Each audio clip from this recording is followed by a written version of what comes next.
I knew something was wrong the moment my car stopped in Grandma's driveway. The house looked the same, but the air didn't. It felt heavy, like the land itself was holding its breath.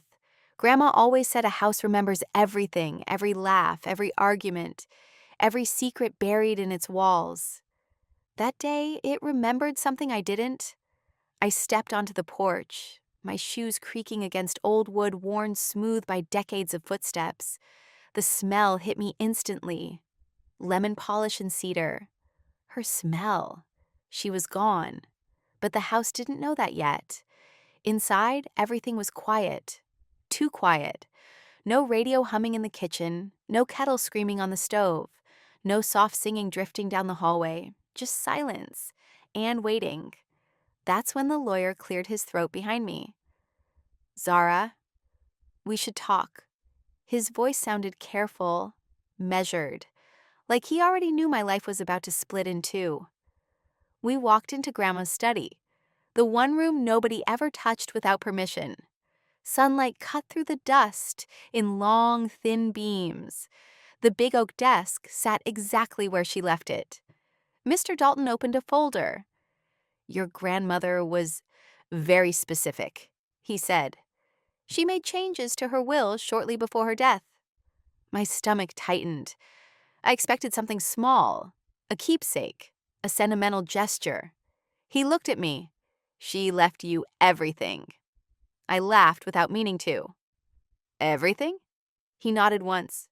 "The house, the land, all 30 acres. Her accounts, the mineral rights." Each word landed slow, heavy. House, land, fortune. I felt dizzy. "But she had children," I said. "My aunts, my uncles, my cousins." "Yes," he replied calmly. "And she watched who showed up and who didn't." My chest burned. I visited Grandma every week, sat with her, drove her to appointments, heard the same stories over and over, and listened like they were new. The others sent texts, cards, excuses.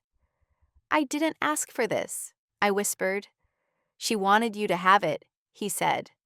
That's when his phone buzzed. He glanced at the screen, frowned. "They're already here," he said quietly. "Who?" Before he could answer, a car door slammed outside. Then another, then another.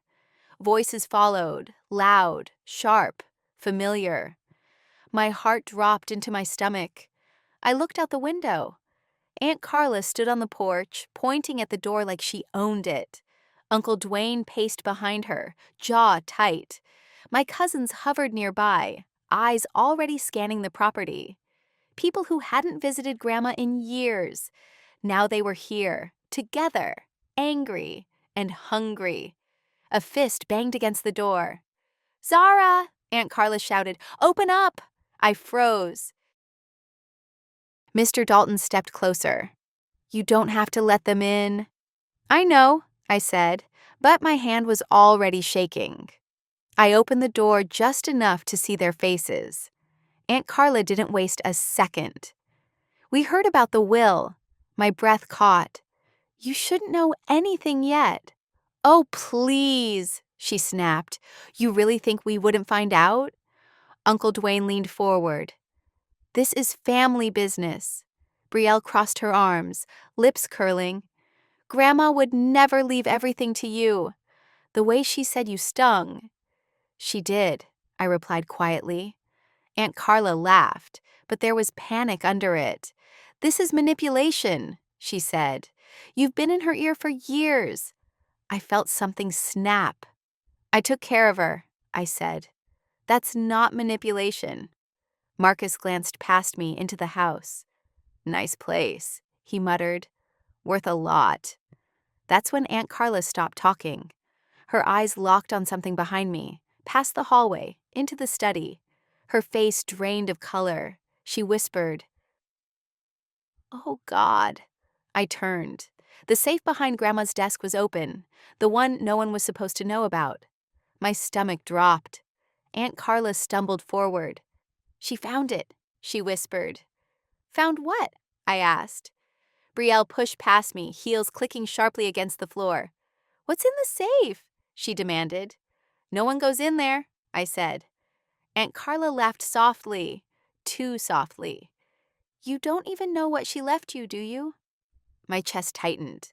Marcus leaned against the wall, eyes sharp now. Grandma kept records, he said. About the land, about Dad. The room went cold. My father? I asked. Uncle Dwayne's jaw clenched.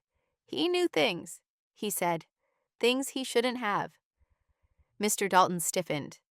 That's enough. Aunt Carla ignored him.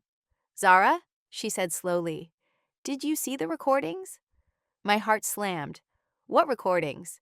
Her eyes flicked to the safe again. The ones she made, she said. The ones that explain why she cut us out. I swallowed. There's another folder, Mr. Dalton admitted quietly. One your grandmother said to open only if conflict started. Conflict. I walked into the study on unsteady legs. Opened the safe. Inside, documents, photos, and a flash drive taped to the door. A note in Grandma's handwriting. If they're here, play this. My hands shook as I plugged it in. The screen flickered. Grandma's face appeared, tired, sharp, unapologetic. Baby, she said, if you're watching this, they came. Everyone froze. And if they're listening, she continued, then it's time they hear the truth. Aunt Carla collapsed into a chair. No, she whispered. Not this. The video paused. The room held its breath. And in that silence, I understood something terrifying. Grandma didn't just leave me her fortune. She left me a weapon. And the people standing in this house were suddenly afraid that I was about to use it. Grandma's face stayed frozen on the screen for half a second too long. That pause didn't feel like buffering. It felt intentional, like she wanted everyone in that room to sit with their fear. Then the video moved again. If you're watching this, Grandma said calmly, it means my death didn't end the problem. Her voice was steady, too steady for someone talking about betrayal. It only exposed it. Aunt Carla shook her head hard. No, turn it off. No one did. For years, Grandma continued, people I trusted tried to pressure me into selling the land. Marcus stiffened. Not the house, Grandma said, not the farm. The ground beneath it. The room went cold. They wanted what was under my feet, she said. Oil, gas, rights worth more than all of us put together. I felt my chest tighten. They came to my son first, Grandma said. Zara's father. My breath caught. They chose him because he was smart, she continued, and because he wouldn't fold. Uncle Dwayne looked away. They told him it was temporary, Grandma said, just paperwork, just family business. Her voice sharpened. It was a lie, Brielle whispered. This is insane. Grandma leaned closer to the camera. When your father refused to sign, she said, he became a problem. My heart slammed against my ribs. They said he died of a heart attack, Grandma continued. But I saw the medical report. Aunt Carla's hands trembled. I saw the bruises, Grandma said. I saw the altered records. The air vanished from my lungs. That wasn't a heart attack, Grandma said quietly. That was a warning. Aunt Carla collapsed into a chair. You promised, she whispered. You promised you wouldn't tell her. Grandma's eyes hardened on the screen. I promised to protect her. Silence crushed the room. I gathered evidence, Grandma said. Emails, contracts, conversations recorded when they thought I was weak. She held up a thick folder. I hid it where only Zara would find it, she said, because she never wanted anything from me but time. My vision blurred. And I rewrote my will, Grandma continued, because the people who betrayed my son do not get to profit from his death. Uncle Dwayne exploded. This is manipulation, he shouted. She turned her against us. Mr. Dalton's voice cut through him. Sit down. Authority filled his tone. "You're listening to a legally recorded confession," he said, "supported by documented evidence." Marcus paced. "You don't understand how deep this goes," he muttered. "Those companies are already under investigation," Mr. Dalton interrupted. "She sent everything to federal authorities 3 months ago." Aunt Carla's head snapped up. What?" "She didn't trust family," Mr. Dalton said. "She trusted paper trails." The video continued. "If you're watching this, baby," Grandma said gently, "then you're scared." I swallowed. "And that's okay," she added. "But listen carefully." Her expression hardened. "They will pressure you. They will beg. They will threaten. Do not give in." Marcus slammed his fist into the wall. "This land is cursed," he snapped. "It's tearing us apart." "No," Grandma replied. "Greed did that." She took a slow breath. "I left everything to Zara," she said, "because she is strong enough to finish this." My legs felt weak. "There is a trigger clause," Grandma said. Mr. Dalton straightened. "If anyone contests the will," Grandma continued, "everything goes public." Brielle's face drained of color. "Names, transactions, criminal referrals." "I already sent copies," Grandma said calmly. "This video is just the courtesy." The screen went black.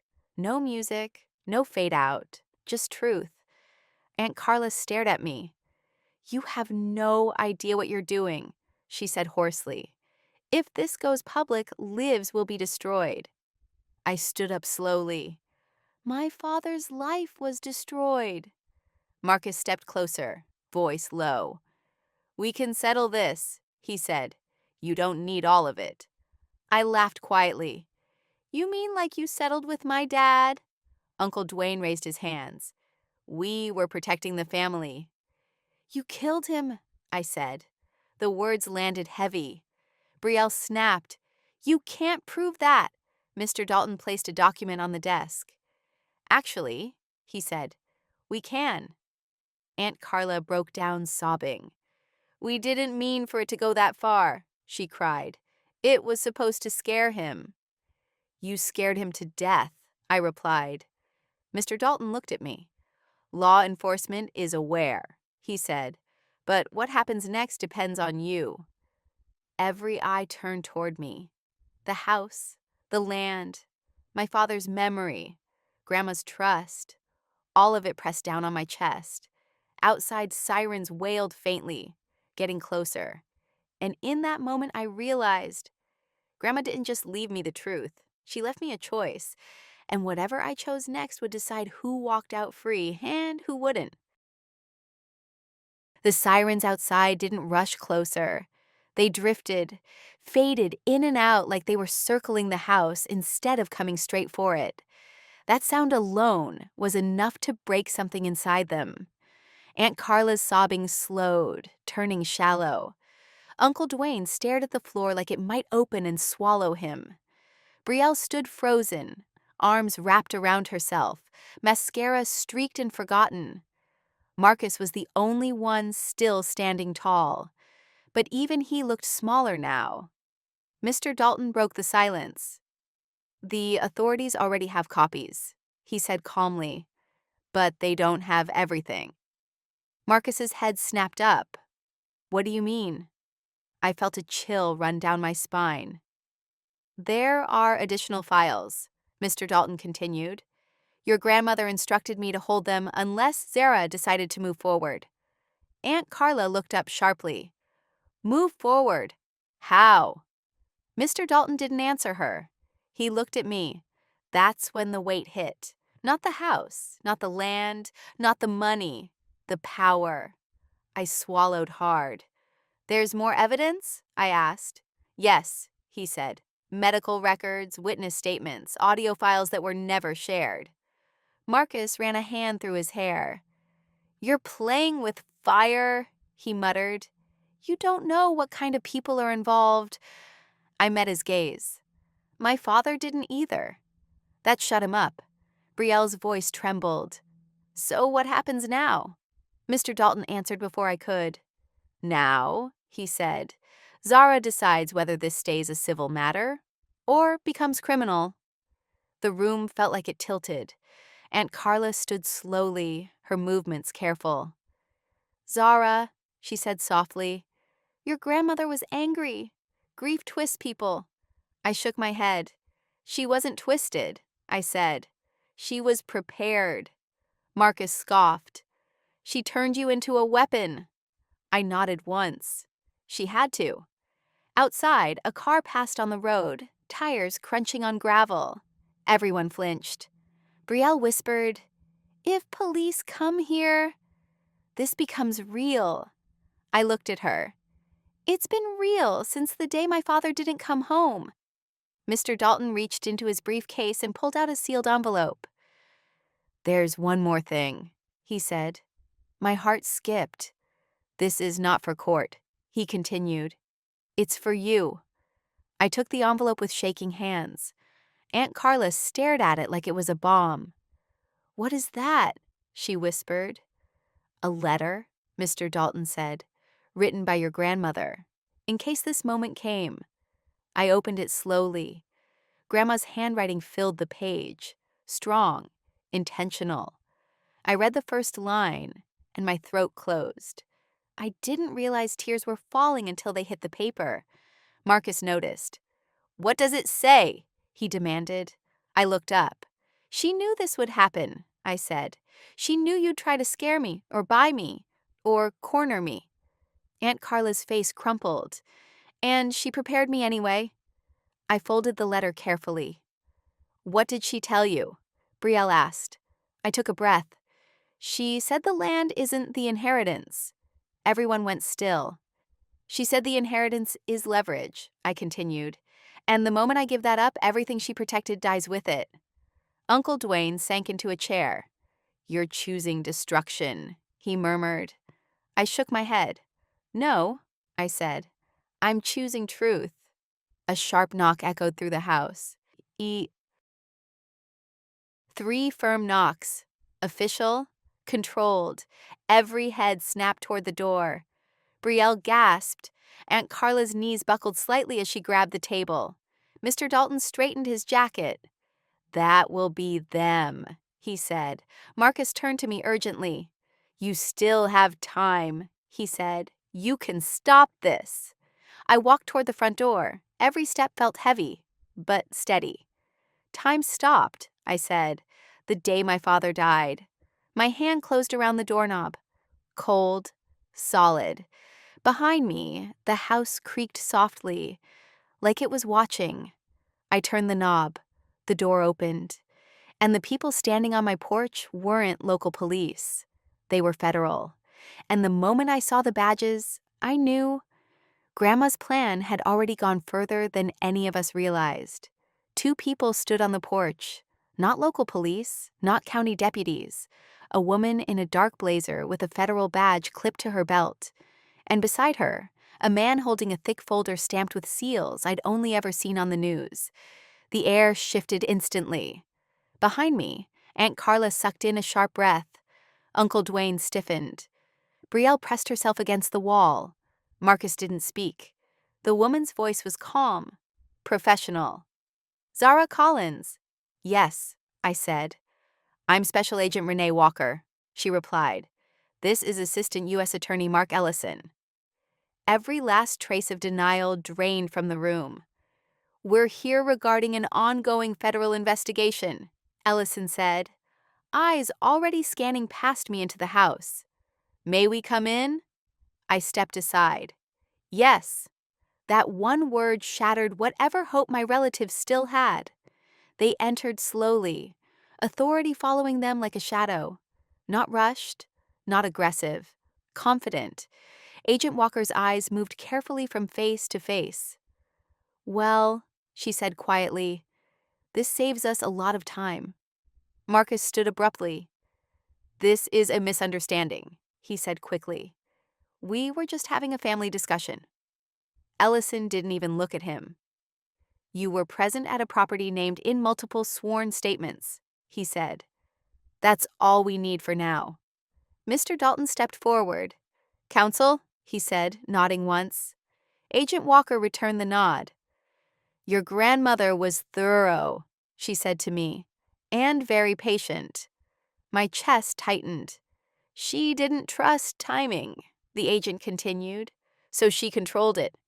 Aunt Carla's voice cracked. You can't arrest us based on her word alone.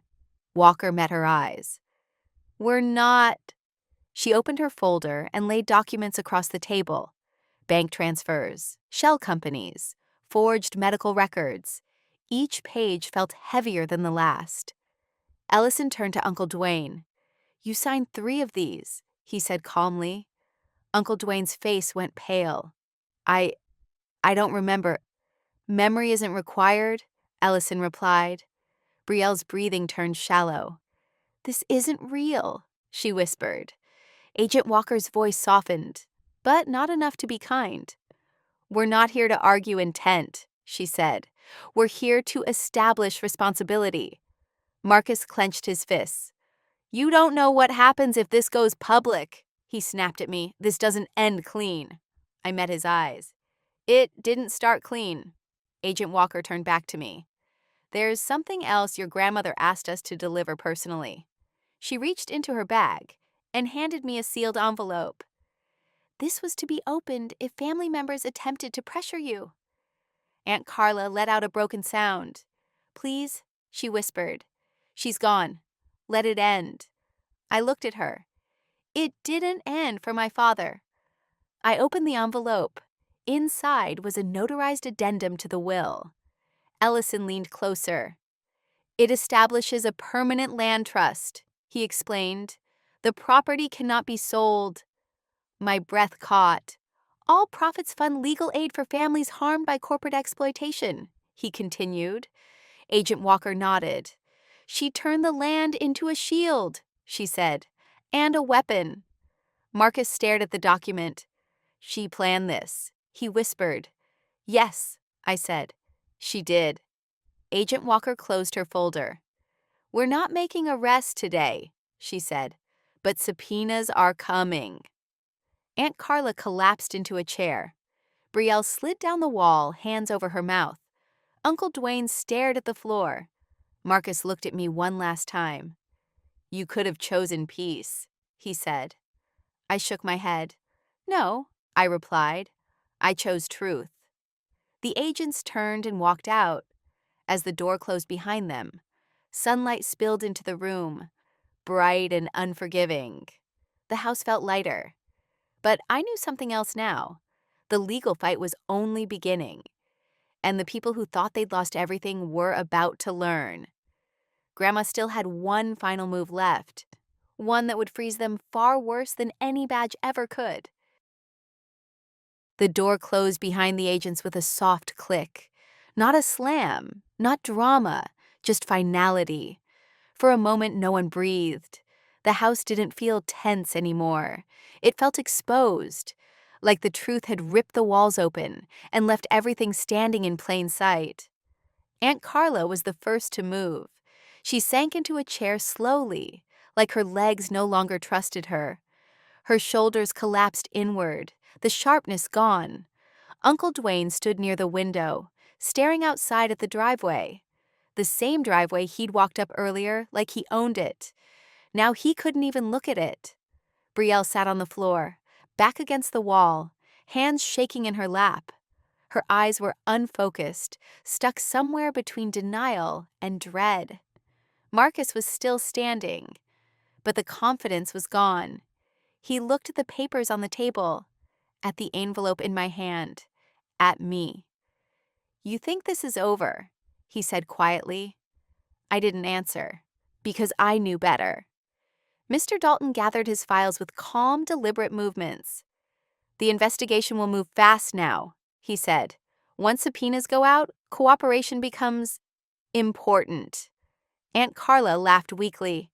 Cooperation, she repeated, as if we have a choice. Mr. Dalton met her gaze. You had choices, he said. You used them. Silence followed.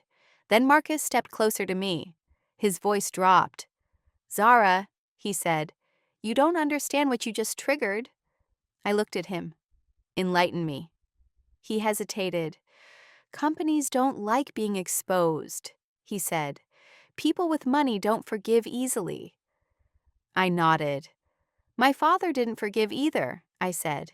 He died instead. That ended the conversation. Brielle suddenly stood up. So what now? She snapped. You kick us out and play hero? No, I replied calmly. I let the truth do what it does best. Uncle Dwayne turned around slowly. You're going to regret this, he muttered. I met his eyes. I've been regretting your choices my entire life. That landed. Mr. Dalton cleared his throat. I suggest you all leave the property, he said. Immediately. Aunt Carla wiped her face, stood on shaky legs, and walked toward the door without another word. Uncle Dwayne followed. Brielle hesitated, looking back at the house one last time. At the ceilings, the walls, the life she assumed would one day be hers. Then she turned away. Marcus lingered. This land will ruin you, he said softly. It ruins everyone. I stepped closer. No, I said. Greed ruins people. This land just reveals them. He stared at me for a long moment. Then he walked out. The door closed. And for the first time since Grandma died, I was alone in the house. I didn't move right away. I listened. The clock ticking in the hallway. The faint creak of settling wood. The distant wind brushing against the windows. I sank into Grandma's chair in the study. The same chair she sat in while planning all of this, while pretending to be fragile, while everyone underestimated her. Mr. Dalton stood quietly nearby. She was brilliant, he said. I nodded. She was tired, I replied.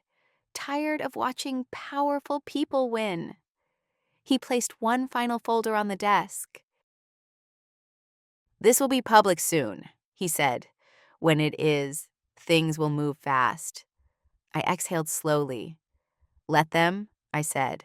After he left, I walked outside. Dusk had settled over the land. The sky burned orange and purple, stretching wide and endless. 30 acres. Not property. Proof. The wind moved through the grass like a whisper. Not angry. Not sad. Resolved. And as I stood there, I understood something clearly for the first time. The fight wasn't over. It was just shifting. Because Grandma hadn't only protected the past, she had set the future in motion. And the people who thought they could wait me out were about to learn. Her final move was already unfolding. The house didn't feel empty after they left. It felt honest, like it could finally stop pretending. I stayed seated in Grandma's chair long after the sun dipped below the tree line. The study smelled faintly of old paper and lemon oil. Familiar. Safe. I unfolded her letter again. Read it slower this time.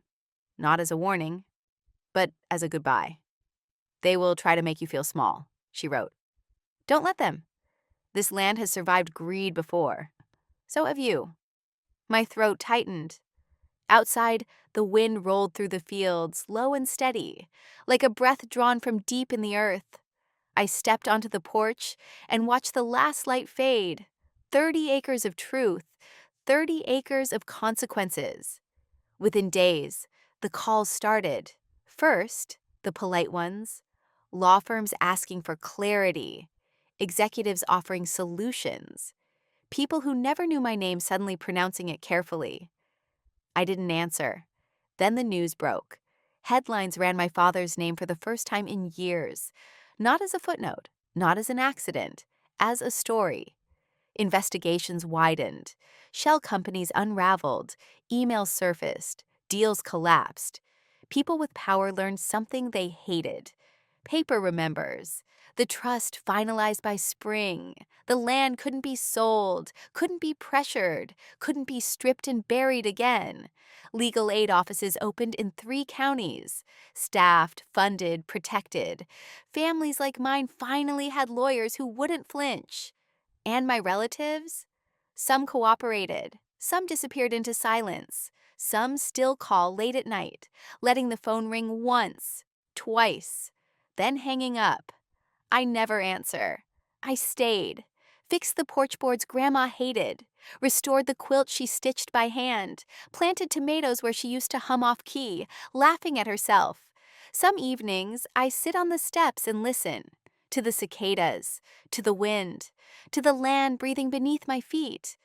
I think about my father, about how he stood his ground, about how they underestimated him too. They thought fear would win. They were wrong, because legacy isn't what you leave behind, it's what refuses to be buried. And every time the grass bends in the wind, every time another family gets justice, every time the truth survives one more day, I know Grandma is still here, watching, unapologetic, at peace. If you're still here, comment your thoughts. And don't forget to subscribe for more stories like this.